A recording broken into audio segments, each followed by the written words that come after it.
Tyler Perry just got slapped with a jaw-dropping $260 million lawsuit, and Monique is out here saying we should have seen this coming. She's been trying to tell us for years what really goes down behind those polished studio gates, the silence, the control, the backdoor games. And now, another voice just stepped up with straight-up receipts. This ain't looking like some isolated story. It's sounding like a pattern. Monique didn't just walk away quietly. She said, "It cost my family millions." Now others are echoing that pain, loud and clear. And when asked if he wants compensation, Dixon didn't hesitate. Yes, I want to be very clear about that. The walls around one of Hollywood's biggest power players might finally be cracking. No more hiding behind wigs or studio sets. This time it's real and it's on paper. Actor Derek Dixon filed the bombshell lawsuit in Los Angeles Superior Court, accusing Perry of harassment, workplace retaliation, emotional distress, and serious misconduct over a period of 5 years. No vague claims here. The lawsuit is locked in with dates, locations, trailers, even text messages. Dixon says it all started in 2019. When he was just a regular guy working an event at the grand opening of Perry's studio. According to the complaint, Perry spotted him in the crowd, asked for his number, and promised to change his life. That wasn't some inspirational line, it was the beginning of what Dixon now calls psychological warfare disguised as mentorship. From nothing to a headline-making legal fight, Dixon isn't just talking, he's suing. And this time, it's not being swept under the red carpet. Things escalated real quick after that first meeting. Perry gave Dixon a small part on his show Ruthless, just a toe in the door. Then came the invite to Perry's Atlanta mansion. Dixon claims he had a few drinks, felt dizzy, and asked to crash in the guest room, but that's when it allegedly got uncomfortable. He says Perry followed him in and started touching his thighs. Dixon says he clearly said no, but according to him, Perry didn't stop. By January 2020, Dixon says it happened again. Same house. Same disturbing pattern. First came the alleged physical violation, then the career boost. Suddenly he was cast as Dale on the Oval, but the rewards came with strings. According to the lawsuit, the messages started piling up. Late-night texts, flirtatious comments, and shady calls about loyalty. And then one chilling message stuck with Dixon. "What's it going to take for you to have guiltless?" Dixon says he tried to play it cool, tried to laugh it off, tried to survive the situation. This was Tyler Perry after all, the king of his own empire, the man who could rewrite your fate with a single script. And in Dixon's case, he claims Perry did exactly that. Every time Dixon pulled away, the pressure got worse. When the Oval hit its season 1 finale, Dixon's character didn't just exit quietly, he was shot 4 times in the chest on screen. A brutal move that, according to Dixon, wasn't just a script choice, it was a warning. Either play along or play dead. And even when Dixon tried to walk away, he says Perry reeled him back in with another promise, another chance, another hook. And that's when, according to Dixon, everything started to unravel again. Dixon says Perry dangled a dream in front of him, a pilot show he promised to produce.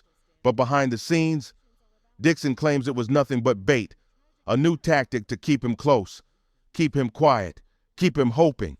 But eventually, the mask slipped. By June 2024, Dixon had enough. He filed an official complaint with the EEOC and walked away from the Oval, along with $400,000 in lost earnings and scars that weren't just emotional. He was later diagnosed with PTSD. Perry's camp isn't backing down. His legal team fired back hard, calling it all a scam. They said Dixon is lying. They claim Tyler Perry won't be shaken down. But this time, it's not just a back and forth of accusations. There are text messages, medical records, a timeline, receipts, and one familiar voice standing nearby, Monique, who's been sounding the alarm for years. She said it plain. Had I not recorded Tyler Perry, then it would have been my word against his. And then on top of that, it would have been, he's so powerful, we can't even pay no attention to that. It's one thing to point fingers at a Hollywood mogul. It's something else entirely to walk the world through every shady detail, moment by moment.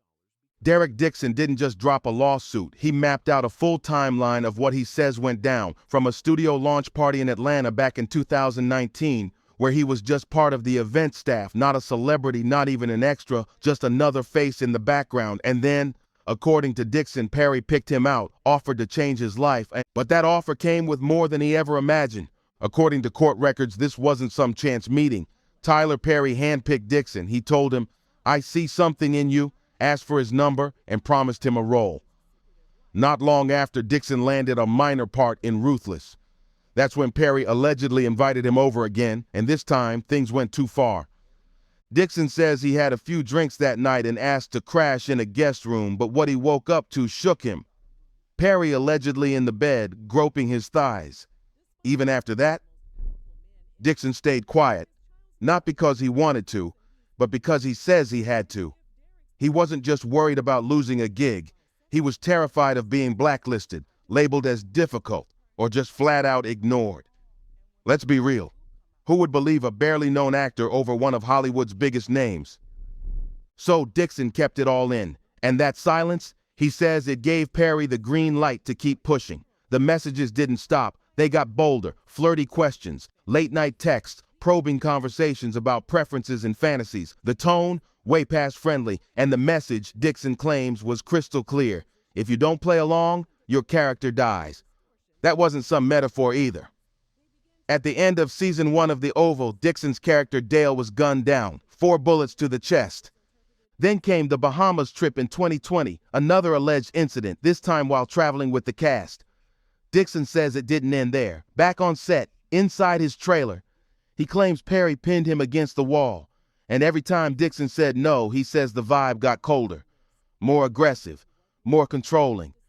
But Dixon insists this was never just about the physical stuff. It was about power, about control. And according to him, it became a dangerous game he never asked to play.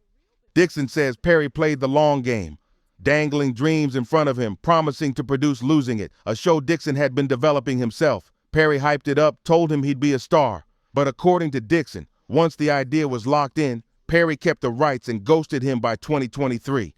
Dixon tried to run from it all. He moved out to California hoping for a fresh start.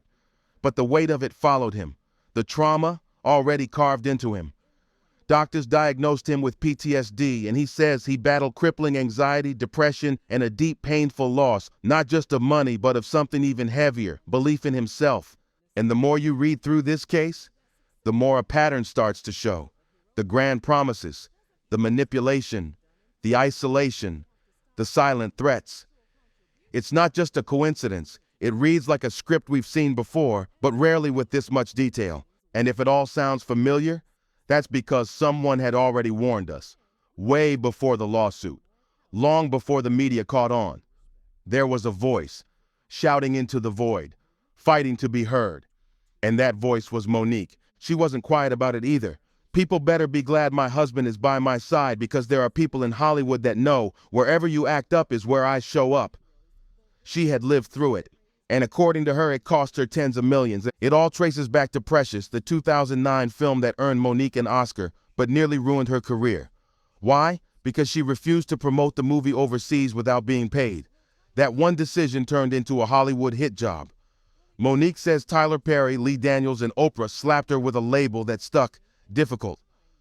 And just like that one word became her curse, a poison that followed her through the industry she helped build. According to Monique, Tyler Perry didn't just stay quiet, he admitted everything. She says he came clean about starting that rumor, the one that branded her as difficult to work with. He lied, Monique said, only for Tyler Perry to admit, "I was wrong." But that wasn't enough. She wanted him to set the record straight publicly, not behind closed doors, not through attorneys, out loud for everyone to hear. He agreed. He told her when his movie Boo came out, he'd go public. He promised. She didn't take chances. She recorded the conversation legally just in case. She knew how this game worked. But when the time came, that public apology never happened. Instead, Perry allegedly started telling people he didn't want to dig it back up, didn't want to revisit it. Even Kevin Hart tried to play peacekeeper. Monique says he offered to help smooth things over, but Perry reportedly brushed it off. Monique didn't just lose gigs, she lost credibility. The industry branded her as angry, ungrateful, bitter. And while the label stuck to her like glue, Perry said nothing. That silence, it cost her everything. And now, with Derek Dixon stepping into the spotlight, she's watching the exact same pattern unfold all over again. Another voice, same script, a powerful man promising opportunities, then allegedly using fear, silence, and control to keep people in line. Sound familiar? But this time it's not just whispers about young actors in trailers. It's about the entire system that surrounded Perry. the one that protected him, the one that looked away, the same machine that slammed the door on Monique even with an Oscar in her hand. Monique isn't here just to settle a score. She wants justice, public accountability, real compensation. She's made that clear. This isn't about letting it go. It's about setting it right. And if Hollywood had listened to her when she first spoke out, maybe Dixon wouldn't be fighting the same brutal battle today. Silence in Hollywood isn't just a way to survive, it's currency.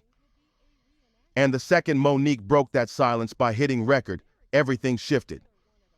She didn't just accuse Tyler Perry of wrecking her career, she came with receipts, a private conversation, a straight-up confession, Perry admitting he called her difficult and that it wasn't even true. That legally recorded audio didn't stay locked away. Monique shared it with civil rights leaders, insiders, and public advocates. But the more people heard it, the more they backed away. The silence grew louder. Reverend Al Sharpton had her back at first. But after hearing the tape, he vanished. Next time Monique saw him, he was on stage praising Tyler Perry after flying on his private jet. She didn't sugarcoat it. She called it what it was, the cost of complicity. We didn't hear from Al Sharpton for 6 months, and the next time we saw him, he was on a podium saying, "We don't need to fly commercial. We can fly Tyler Perry's private jet." Then came Stephanie Mills. Monique turned to her for help. Stephanie called Perry, and he agreed to talk. But only under one condition. Monique's husband couldn't be present. That was the setup. But Monique knew better. That's the old trick. Get the target alone. No backup, no witness, no protection. The same setup Derek Dixon described, isolated, vulnerable, surrounded by silence. And even when people tried to help, like Kevin Hart, the silence always found its way back in. Monique says Kevin was down to work with her. He even offered to produce her show. He was ready to stand beside her. Until the phone rang. According to Monique, Kevin's manager Dave Becky called their production partner and shut it all down, cold. And the message? Kevin doesn't want anything to do with Monique. So whatever she told y'all, he's out. This is the game, she says. Power, silence, and shut doors, over and over again. Nothing. He doesn't want any kind of relationship with Monique. That's what Kevin Hart's team told her. So Monique picked up the phone and called Kevin herself. He blamed it on a miscommunication, said they'd talk soon. That was 2 years ago. She never heard from him again, and the more Monique pushed for the truth, the louder the backlash got. Suddenly, she was being labeled bitter, angry, hard to work with. Sound familiar? It's the same playbook the industry used on Derek Dixon when he pulled away from Perry's alleged advances. His reward? His character got gunned down on the Oval, 4 bullets to the chest. Then came Perry's next move. He offered to buy Dixon's pilot, losing it. But Dixon says it was never about launching his dream, it was about shutting him up. Quiet money, no spotlight. When Dixon finally filed his EEOC complaint in 2024, Perry didn't go silent. He allegedly sent in the fixers. They offered him a raise, tried to smooth things over, then vanished. The show never aired. Dixon left the Oval, and just like that, his career disappeared. Monique's been watching this same script play out for years. Power used to isolate, manipulate, silence, then deny. And if you dare to speak up, you become the problem. In Hollywood, it's not enough to be talented. You survive by playing the game. Stay quiet, stay useful. Don't challenge the gatekeepers. But Monique broke all those rules, and she paid the price. For years, she's been naming names: Tyler Perry, Oprah Winfrey, Lee Daniels. But there was one moment that shattered every last bit of trust. The moment she says she passed the point of no return. Oprah invited Monique's estranged family onto national television to talk about her childhood trauma, and did it without her consent. That wasn't just betrayal, that was personal. And for Monique, that's when silence stopped being an option. Oprah Winfrey, you know what you need to do. That's what Monique said, loud and clear. She wasn't having it anymore. She called out Oprah for hiding behind excuses like, "Those were just negative comments," or "I don't even deal with things like that." But Monique says the public is starting to see the real Oprah, and it's not the version sold on magazine covers. Behind closed doors, Oprah offered sympathy. She told Monique's husband, "I understand. You're right." But in public, nothing. No support, no correction, no apology. And when Monique confronted her face to face, she says Oprah dodged, just like Perry. Monique wasn't out here begging for pity. She was demanding accountability. And she wasn't dragging names for drama. She brought up Kevin Hart to show how quickly people flip when the gatekeepers make their call. Kevin had her back. He even cut her a personal check when she and her family were struggling. He promised to produce something with her, said he was in. Then, radio silence. Monique called him herself. He blamed it on a miscommunication, said they talked the next week. That was 2 years ago. She never heard from him again. So what really changed? That's the question nobody wants to answer. Because behind every shift, every ghosted call, every excuse, there's always someone holding the power, the access, the influence, sometimes even the jet. Monique didn't hold back. They don't want to revisit the truth, because if they do, they'd have to admit they built their empires on lies.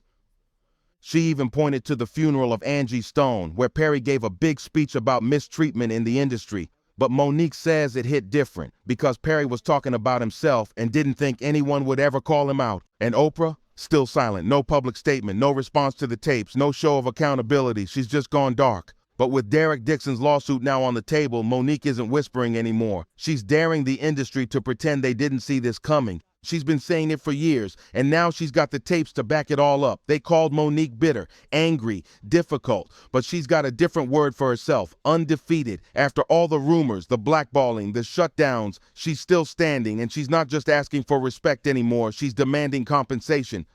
Before the fallout with Perry, Oprah, and Lee Daniels, Monique says she was earning between $2 to $3 million a year. That ended the moment she said no to doing unpaid press for Precious. Her income dried up, the doors slammed shut, not because the rumor was true, but because it came from Tyler Perry. And when someone with that kind of power talks, the industry listens, even when it's a lie. Monique's not looking for pity. She's coming with receipts, audio recordings, private conversations, direct admissions from Perry himself, where he allegedly admits to starting the difficult rumor and even promises to set the record straight. She waited, but all she got was silence, then dodges. Then conditions, like Perry agreeing to meet only if her husband wasn't there. That was the moment she stopped waiting for closure and started pushing for justice. Now she wants Tyler Perry to go public, to own what he said in private, to say it out loud where everyone can hear. She wants financial reparations for the money lost, the work denied, the years of damage done, and she wants Oprah to step up too, not just for sympathy, but for accountability. Monique says Oprah's choice to air her family's personal trauma on national television without her consent helped fuel the public perception that she was unstable. That one broadcast, she says, did more damage than anyone was willing to admit. Now, she's not staying silent, she's demanding what she's owed. Why would you have my mother on your show? Monique asked that in front of the world, and the pain behind the question still echoes. She wasn't trying to get a job. She wasn't chasing clout or a brunch invite. She wanted accountability for herself, for her family, and now for Derek Dixon too. Because Dixon's story, it hits too close to home. The same pattern, the same setup. A promise of opportunity, then silence, manipulation, and sudden setbacks. Just like her, Dixon says Perry dangled a dream, the losing it pilot, promising to help but using it as leverage, not support. Monique says it's like watching her own past in real time. Different person, same system, and she's done with the just move on talk, because what she lost wasn't just money or roles, it was trust. Trust in the system, trust in the allies who stayed quiet, trust in the voices that claimed to fight for black artists, yet vanished when it mattered most. For Monique, justice means more than closure. It means the people at the top finally being held responsible, not with empty apologies, but with real consequences, accountability. For years, Tyler Perry seemed untouchable. From sold-out stage plays to a billion-dollar studio, he became a symbol of black success. The man who came from nothing and built his own empire. He told the world he was here to lift others up. But now the question is, what if the man on the pedestal is the very one people need protection from? Derek Dixon's lawsuit isn't just a scandal. It's a direct hit to the legacy Perry built. Because if these allegations hold weight, if he really used his power to manipulate, exploit, retaliate, and silence, then everything he built becomes part of the evidence. And this isn't just about one actor's pain. It's about a system cracking from the inside. And this isn't just about one lawsuit. It's evidence. Evidence of how power can hide behind philanthropy, how wealth and influence can shield people from consequences, and how silence, even when bought, doesn't last forever. Monique has seen this game before. The same studios that shout about black excellence in public are the same ones turning their backs behind the scenes where real harm is happening. She says she's watched Perry's circle. Friends, producers, pastors, industry giants stay silent. Why? Because they were either benefiting or afraid. But if this lawsuit cracks the surface, if Derek Dixon isn't the only one, then the entire myth of Tyler Perry as the generous creator, the community kingmaker, starts to crumble. And the fallout could be massive. Tyler Perry doesn't just act or direct, he owns the whole machine. The studio, the writer's room, the sets, the productions, they all answer to him. If the court finds him guilty of retaliation or misconduct, this isn't just a payout. His entire operation could freeze. Projects pulled, partnerships dropped, reputations shattered, but it won't stop with Perry. This could blow open a deeper conversation in Hollywood, one the industry's been ducking for years, a conversation about accountability, not just for the usual suspects, not just white executives, but for the black gatekeepers too, the ones who speak on representation in interviews but exploit their own behind closed doors. Monique's been saying it for over a decade. This was never just about race, it's about power, and how that power is used to control, silence, and discard the most vulnerable. And so if Tyler Perry falls, maybe, just maybe, the industry finally learns something real. That representation means nothing without integrity. That image doesn't equal safety. And that owning a studio isn't the same as building a legacy. Want more truths that the mainstream won't say out loud? Subscribe to Fame Feast now, where the spotlight never blinks.